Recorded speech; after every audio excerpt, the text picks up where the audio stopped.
La Suprema Corte de Estados Unidos adoptó una decisión histórica al declarar que las parejas del mismo sexo tienen derecho al matrimonio en cualquier lugar de ese país. Hasta ahora, las parejas gay tenían derecho a casarse solo en 36 estados y el Distrito de Columbia.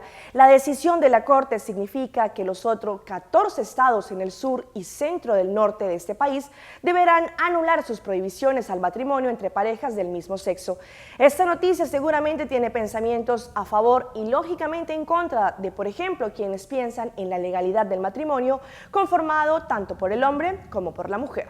La Corte Suprema de Estados Unidos legalizó este viernes el matrimonio entre personas del mismo sexo en todos los Estados Unidos, en un fallo histórico que provocó escenas de júbilo entre activistas de los derechos homosexuales y signos de resistencia en algunos estados.